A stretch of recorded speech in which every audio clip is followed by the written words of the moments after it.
के मनौती पूरा करते सत्य गुरु दरबार।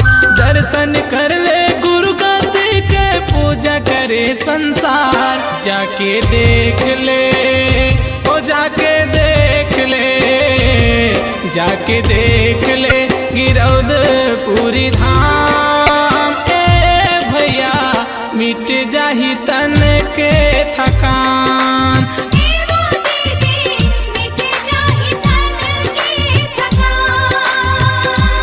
जाके देख ले ओ जाके देख ले, जाके देख ले गिरौदपुरी धाम। ए भैया मिट जाही तन के